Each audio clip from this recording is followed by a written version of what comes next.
Principality of Theodoro, the last Roman state, fell 550 years ago, and today we continue its tale now that I've given you the full crucial background to the scene in Crimea by the 12th century, when the state gradually emerged. And we will narrate the whole story until its fall in 1475 and the execution of its last prince, and conversely, the last actually Roman ruler in the world, Alexios Gabras, in 1476, 1,000 years after 476. Due to the obscurity of sources, we must work from them, so there's a lot to talk about. As with for Trebizond, the metropolis of the future Theodoro, we must look at what happened to the family of Gabras. In case you missed out my Trapezuntine history videos, the Gavradis were the first rulers of Trebizond in the Komnenian period, who managed to keep Pontus unconquered after the chaos of Mangup. Their patriarch, Theodoros Gabras, was a terrifying warrior that scared both Turks and the imperial authority of Constantinople, so that it wasn't until Theodoros' son, Konstantinos Gavras' time, that the Komneni re-established direct control in Trebizond. But what happened to the Gavradis after? According to Alexander Vasiliev, who is the main source for this video and all things related to Gothia in general, his theory was that Konstantinos Gavras was exiled by the Komneni to the Crimea, as tradition dictates for dangerous political enemies. And there, the Gavradis established a new power base, since Pontus was lost and would soon become completely Komnenian territory under the Empire of Trebizond. But that's just a theory and not universally accepted, though I will present soon a proof that might support it. Before that, let's just quickly look at the mysterious circumstances of Roman Crimea under the Komneni. In his 1166 conciliar edict, Manuel I Komnenos' full imperial title, along with all the bombastic cognomina delictarium gentium that Manuel claimed, were listed in full, and I'm not going to read all of them to you again since I did it once already and that hurt my throat. But pay attention to two of these slayer nicknames, Gothicos and Khazarikos, two peoples deeply associated with the Crimea in the Roman imagination, so Manuel's empire must have extended there despite such silence in Crimean history. This, coupled with Manuel's 1169 concessions for the Genoese, which excluded rights for them to trade in the northern Black Sea, meant strong imperial control was retained there.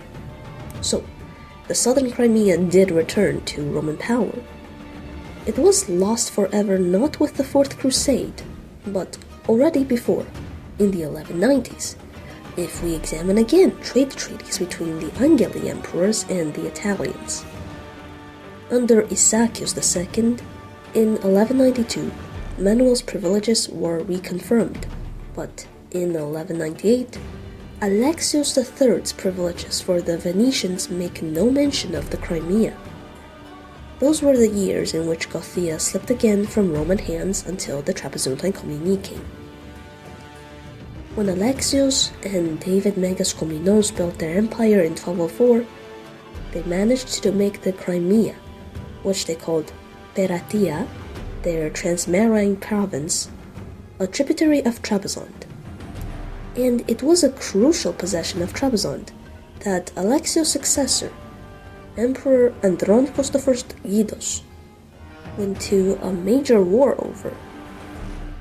I've already related the epic story of the siege of Trebizond in 1222 and 1223, which was started when a tribute ship from Perateia under a Roman archon of Kherson, Alexios Paktiaris, shipwrecked in Sinope, and the Seljuk governor Hetum stole the tribute for Trebizond. This was part of the whole Black Sea struggle of the Trapezuntines and Turks, for Sinope was the main Anatolian port for the Crimea, and losing Sinope meant Trebizond would lose Perateia. Meanwhile, in Perateia, the Cuman threat was replaced by that of the Mongols, who made their first incursion into the Crimea in 1223 and attacked the city of Sugdea. I talked more about the myths surrounding this invasion in my Trebizond videos. how then the Venetians supposedly had a colony in Gothia and were thus the first Europeans encountered by the Mongols, but even this false legend is useful to set up the final stage of Crimean history, the backdrop for the history of Theodoro, that of Tartars in the northeast, Italian, mainly Genoese, in the southern shore, and the last remnants of Roman Crimea and Trapezuntine Perateia, the Principality of Theodoro, with its impregnable capital, Dori, in Gothia, in the southwest of the peninsula. But the keen viewer would ask, how did Dori, or Theodoro, become the center of Romanitas in the Crimea when it had historically always been Kherson, or a coastal city? The answer was just revealed. The Mongol incursion on Gothia displaced a lot of the Orthodox Romans there and from other maritime cities to seek refuge in a fortress as imposing as the capital of Gothia. Just look at its geography. It's nightmarish. The Mongols disappeared after defeating the Cumans and Russians in this lightning campaign, but returned years later to conquer Russia, and by the 1240s, established themselves permanently in East Crimea, including Gothia. The rest of the peninsula, including Gothia, had to pay tribute to the Mongols now, but I'm not sure if it meant that Trebizond and the Crimea were cut off fully already. Because in 1254, under Emperor Manuel Megas Komnenos, the Trapezuntines reconquered Sinope, possibly with Mongol approval, and their Black Sea dominance was restored. Interestingly, Manuel made Gabras his governor of Sinope, which might imply not just the reconciliation of the families, but also support Vasiliev's theory of the Crimean Yavrades. But after Sinope was lost permanently in 1265, it's safe to say Perateia slipped gradually from Trebizond. It's unsure when Theodoro, which Dori was known as in the Middle Ages, became independent. But our only somewhat Roman source for its history, the 16th century refugee historian Theodoros Pandounis, mentions a prince of Gothia for the first time in the reign of Andronikos III Palaeologos. The Goths were referenced a few more times in Spandounis' narrative of the 14th century, which we can say is when the Principality of Theodoro really became a thing. And this is to be confirmed by voluminous Italian papers, since the Genoese, after the Treaty of Nymphaeon with the Palaeologi, began their colonization of the Black Sea. We've seen how they settled in Trebizond and Pontus, but this time they could do it in the north too, so the Crimean coast was dotted with Genoese cities. Their main possession, their pride, was Kaffa, which caused more trouble for Trebizond than the Pontic Genoese colonies, for it was a major power. But the expanding Genoese interests conflicted with that of the Tartars in northern Crimea, who tried to take Kaffa through biological warfare in 1346 and accidentally caused the Black Death. We've seen how devastated the Romans of faraway Constantinople and Trebizond were by this disease, so just imagine how horribly the Romans of Theodoro, Kaffa's neighbor, suffered. And it was in this backdrop of Tartar warfare with the Genoese and other Christian powers that Theodoro passed one more obscure century before its very attestable and reputed history in the 15th century finally commenced. In the 14th century, travelers from Europe discovered Crimea more and more and became interested in the Goths here, who spoke Germanic like them. But despite records of German speakers in the Crimea, evidence otherwise paints a picture of the population of Theodoro being more mixed than ever, and being so Hellenized and Tartarized that contemporaries sometimes had difficulties distinguishing them. Unsurprisingly, the first prince of Theodoro we could name was Demetrius, who might have fought with the Tartars against the Lithuanians in the 1362 Battle of the Blue Waters. There's barely any information on this Dimitrios, except that he probably also had the Tartar name Koitani, and he ruled Mangup, called Theodoro for the first time in an inscription commemorating his restoration of the capital. The principality was under Tartar dependency, but not for too long, as Tartar yoke weakened in South Crimea, seen when Genoa took several key maritime cities, including Sugdea and Simbolon, from them in the early 1380s. Those were ceded not from Tartar hands, but the Princes of Theodoro, the Gavrades. How do we know? In the late 14th century, Russia welcomed a Roman refugee. He was Lord of Theodoro, Sugdea, and Simbolon, as the records tell us, and his Russian name was Stepan Vasilievich Kovra. From this, we infer that this Stephanos, son of Vasilios, was a Gavras, and the Gavrades were the last lords of Theodoro. Stephanos came with a son, Grigorios, who was the ancestor of the Russian noble family of Kovrini and founded the Simonov monastery of Moscow. After losing the key maritime cities to Genoa, Gavras disputed with his Tartar masters and was forced to abandon Theodoro, leaving a young son there to deal with Timur. Timur changed the geopolitical outlook of Eurasia by the end of the century. In 1395, he devastated the Venetian Crimean colony of Tana, and laid Theodoro to waste as well.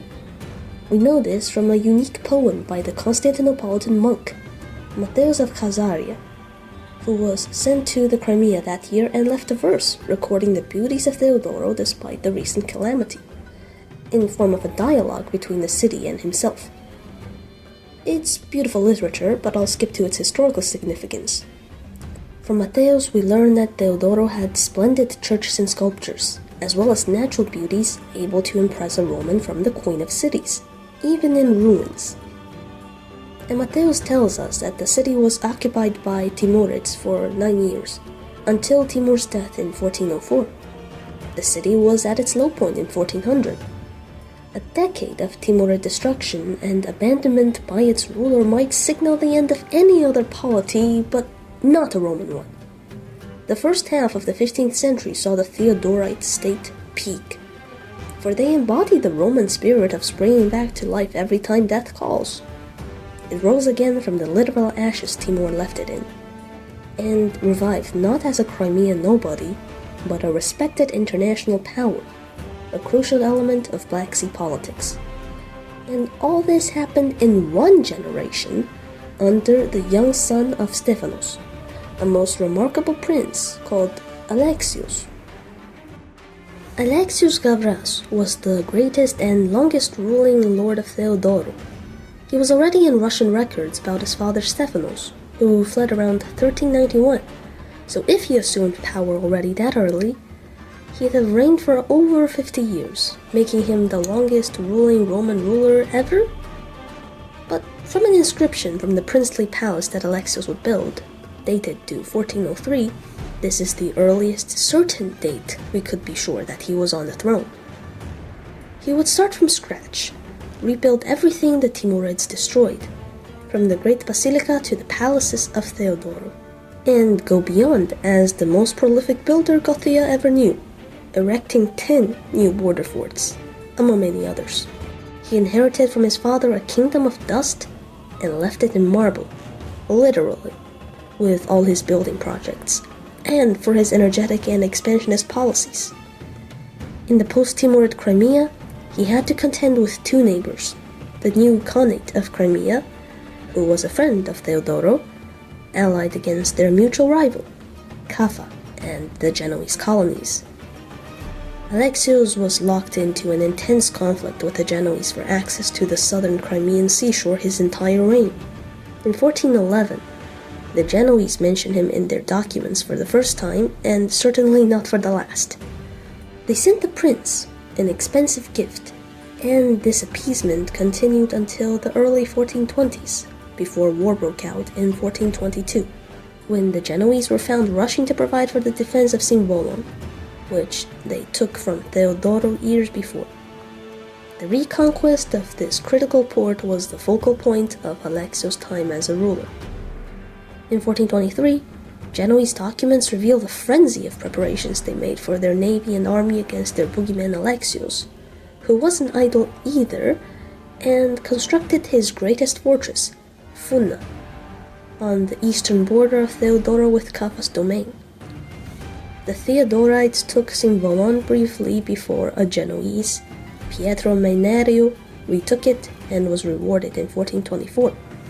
By then the war was over.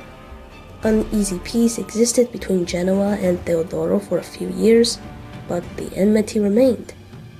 The Genoese fortified their coastal cities like mad, while Alexios still openly declared his claim over maritime Gothia. In a 1425 inscription of Alexios, from which we learn the full title of the rulers of Theodoro, he is styled Prince of the city of Theodoro and the maritime region. And his ambition and prestige kept growing. In 1426, his daughter Maria married David Megas Komnenos, future last emperor of Trebizond. The next year, David's brother, Ioannis IV, had fled to Kaffa after his coup in Trebizond, and Alexios did not seem to support him. The prince was constructing his church of Constantine and Helena in Theodoro, and started associating himself with Constantine the Great afterwards. When Ioannis Komnenos won and became emperor in 1429 then, this was a cause for rift between Alexios and his eldest son and successor, Ioannis Gabras, who lived in Trebizond and supported his namesake. This Ioannis was a good Trapezuntine, so good that the great Trapezuntine erudite Ioannis of Ionikos dedicated an epitaph to Ioannis' son, Alexios, who died in childhood.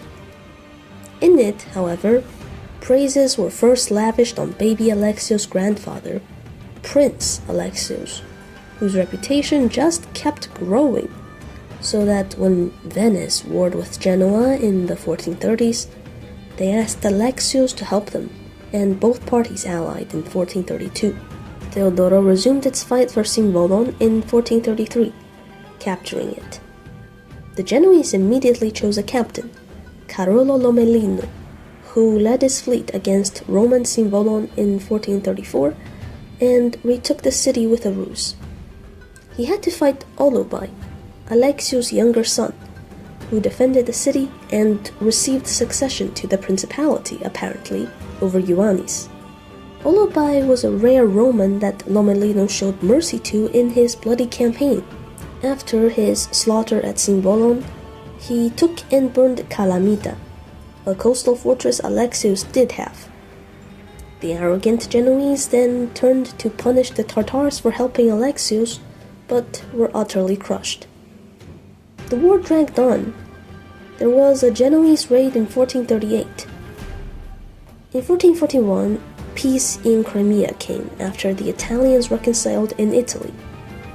Alexios failed to get Cimbolon, but he made do with what he had and built a flourishing port at Calamita, which became almost as important. This was in line with his lifelong fighting spirit, always laboring for a better place in the world for Theodoro, in any circumstance. He brought the principality from rock bottom to peak prosperity, and died between 1444 to 1447, possibly in 1446, and still combating for his dream, for a later Russian prayer says he was killed at Cimbolon. So, his reputation as a feared warrior and skilled leader around the world was well deserved, and this pugnacious soul of his, struggling against impossible odds, shows how much of a Gabras he truly was. So even if the historians rejecting his connection with the Gabradis are right, spiritually he qualified. Prince Olobei succeeded his father and continued his policy of friendship with the Tartars and hostility with the Genoese. Unsurprising, since the new lord of Theodoro bore proudly a Tartar name and had a Genoese fleet attacking him already by 1447. His brother-in-law, Despot David, came to the rescue with the Trapezuntine navy, dispersed the Latins, and spent some time in the Principality, possibly to settle the matter of Alexios Gabras for good and coordinate with his brothers-in-law how to mess even more with Genoa, seeing that soon there were many protests about damaged Genoese interests all over the Black Sea by Trebizond, Theodoro, etc. In 1449, Genoa compensated their consul at Simvolon for losses from the late Alexios, maybe from 1446, but they were realizing that their Black Sea colonies were untenable, and so did Theodoro. For now, both were alarmed by the new existential threat. In 1453, Mehmed II took Constantinople. The dynamics changed dramatically. Kaffa and Theodoro were now close allies, while the Crimean Tartars were aligned with the Ottomans, who also tried to befriend the Principality and traded in the Crimea through Kalamita rather than Kaffa. But that didn't stop the Turks from raiding both Kaffa and Theodoro mercilessly in 1454, putting them tighter in the same boat. By 1455, the Genoese were outright rejecting proposals to conquer Theodoro, and both Christian states sent a joint gift to the Tartars to try to foster a united Crimean front against Ottomans. And Genoese documents reveal this friendship for years, though the last time Olobei is mentioned is in 1458. Between then and when a new prince appeared in sources in 1465, Olobei, who tried to continue his father Alexios' vigorous policies, found it impossible in a changed and more dangerous world for Romanitas than ever, then died and left it to his son, Isaakios. Isaakios Gabras probably exceeded his father earlier than the 1460s, in my view, since his building activities in what was left of Kherson were not so late. In any case, he would be known as a capable diplomat, not a great builder or warrior like his grandfather Alexios. He was the opposite. In 1465, he confirmed alliance with the Genoese again, and in 1470, the two powers even finally got the Crimean Tartars to sign a treaty on joint defense against the Turks together, and also married his sister Maria off to Stephen the Great of Moldavia, the most potent Black Sea Christian ruler left. He also aimed to expand his alliances to Russia and sent an envoy in 1473. Negotiations went on through 1474 but were broken off in 1475 with the fall of Isaakios and the Crimea. The Ottomans were turning their hungry gaze towards the Black Sea, and all the Christian princes knew it. Stephen the Great handled it by forming an anti-Ottoman coalition, becoming the athlete of Christ, and led it to great victories, like the Battle of Vaslui in January 1475. His ego puffed, and when he saw brother-in-law Isaakios doing the opposite, cowering to Mehmed, he was enraged and offered to help Kaffa take Theodoro. But as the prime target of Mehmed's expansion, Kaffa needed Theodoro more than ever and refused. Sure enough, as the Crimean Khan Mengli Jireh fell out with his people and took refuge in Kaffa, Mehmed finally got his casus belli and sent Gedik Ahmed Pasha to capture it on May 31st. Meanwhile, Stephen resorted to Plan B to get control of Theodoro. He was interested in the Principality, probably for the claims he could gain as a new Eastern Roman emperor should his war against the Ottomans succeed. But he sent someone who qualified as a true Roman in every respect, Alexander Gabras, to take Theodoro from Prince Isaakios, who was also unpopular with his own subjects due to his attempt to save Theodoro diplomatically. Alexander was Isaakios' brother and lived with his sister Maria until June 1475, when the Moldavians equipped him with a fleet and 300 loyal guards to Theodoro, where he dethroned and killed Isaakios in a successful bloody coup. Alexander became the last prince of Theodoro through fratricide, a practice that began the Roman story, and a few days later, on June 6th, Kaffa fell, so Theodoro was next. But Alexander didn't hide and prepared his city for a glorious last stand, a practice that ended the Roman story down in Constantinople. Gedik Ahmed Pasha snuffed out all Christian outposts in the Crimea. First Sugdea, after a heroic resistance and last stand, fell. Then all the other Genoese colonies in maritime Gothia were conquered too, before the siege of Theodoro began in September. For months, Ottomans futilely tried to take the impregnable capital of Gothia, the last bastion of Romanitas, and refuge for the Genoese and Tartars of Meli Gire who fled after the fall of Kaffa. This garrison of maximum 5,000 men was led well by Prince Alexander, who was vastly outnumbered by Gedik Ahmed's elite troops, but the Theodorites still managed to destroy at least 5 attempts of the Turks to force an assault. In December, all sides were tired and hungry, and the Ottomans finally conquered the city by a ruse. They faked a retreat, and when Theodoro's defenders sallied out for a strike, the Turks ambushed and massacred them. After this, Theodoro's fate was sealed, and Alexander had to surrender on the condition his family, people, and property would be unharmed. Gedik Ahmed agreed and finally incorporated Theodoro for the Ottoman Empire. The churches were converted into mosques, and Mehmed's name was praised. This happened in late December, but when exactly? No historian offered a date, so I did some digging of my own, and my research leads me to believe it was either December 28th, when I released part 1 of this video 550 years later, or December 31st, when I released this part 2, or a time in between. Because a primary source for this conquest, Ottoman chronicler Ashik Pashazadeh, used 2 crucial words: Juma Namazi, Friday prayer, meaning the Turks formally received the city on a Friday. The last Friday of 1475 could be the Julian one, December 29th, or to convert to Gregorian, the 31st. There might have been a day or a few between Theodoro's surrender and handover, so I put the 28th as a safe guess as an earlier possible date, while since we live in a Gregorian system today, this video was published today on the 31st, as the latest possible date.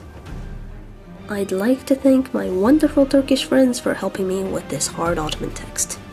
With Theodoro fell the last Roman state ever, and Alexander, the last Roman ruler ever, had a fate that mixed that of the last Roman emperors in Constantinople and Trebizond.